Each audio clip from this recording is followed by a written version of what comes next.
So they started to show me my life. And they didn't show me every little thing that I did every time I kicked a dog or whatever. They show me things that made me into what I was. Like, remember Funny Uncle Eddie? They told me about Funny Uncle Eddie. They told me about my mom and dad. They showed me that I picked them so that I could help them on their path and go on mine. Well, they showed me other things too. They showed me my first drink. What happened was I was in the garage and the family was having this wedding reception at the house and all the booze was in the garage. Well, I was in the garage and then my older stepbrother told his friend, he said, let's see how good David can handle his liquor. See if he can handle it like a man. Well, I was 9 years old and I said, I want to be a man. I didn't know it wasn't the right thing to do. I thought it was okay. So my brother gave me this bottle of whiskey and I slugged it down like it was a can of Coke on a hot day. I just slugged it down and then I got really drunk.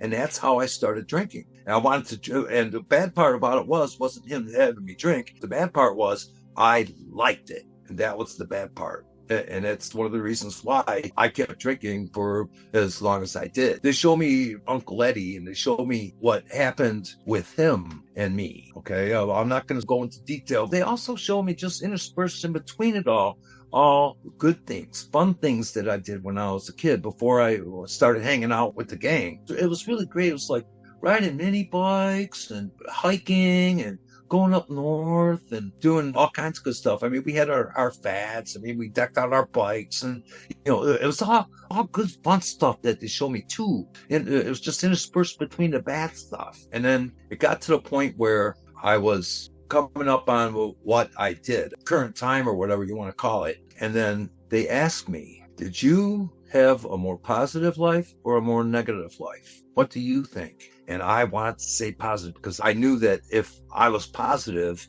that they would let me stay there. But when those beings talked to me, they talked to me just like Bob did. It was just a telepathic thing. And I thought about lying to them and they picked up on that. And then they said, well, you have to decide what you're going to do. You could stay here if you want to, or you can go back to the planet if you want to. Well, I wanted to stay. So I started to argue with them. Wrong thing to do with that group. I found myself outside in this garden.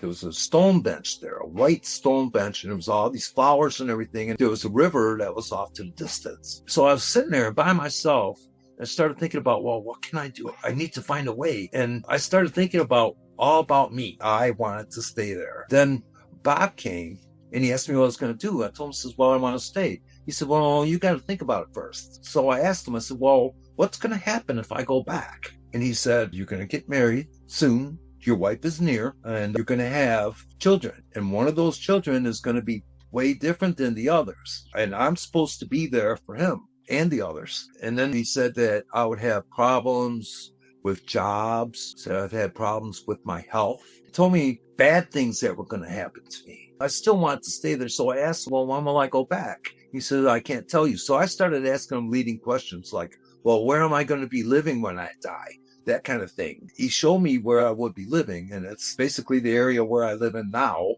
He also said that I would have a brown dog for some reason. I ended up having a brown dog, but I don't know why he told me that. He said that I was going to have a hard life when I go back. He said, just how it's going to be. So I thought about it and I thought, why am I thinking about me? What about my kids? What about my wife? I was so far away from getting married, but she was there and there was somebody there for me and somebody was going to want me. And I wanted that.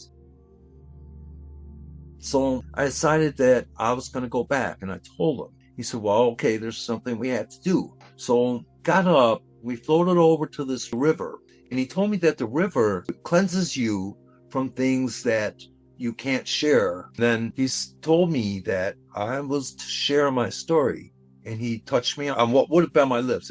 So I dove in the river. I came out the bottom of it and I was in space again. And I saw this glitter trail and I followed the glitter trail down and I got to the area where I was living. I wasn't quite at the house and I'm thinking, look what I can do. I can move like this. I can see everything. I can understand stuff. I want to go see more things. And then I thought, oh, yeah, there are dark souls out there, and there are souls that will try to waylay you into something, and you could end up being stuck like them.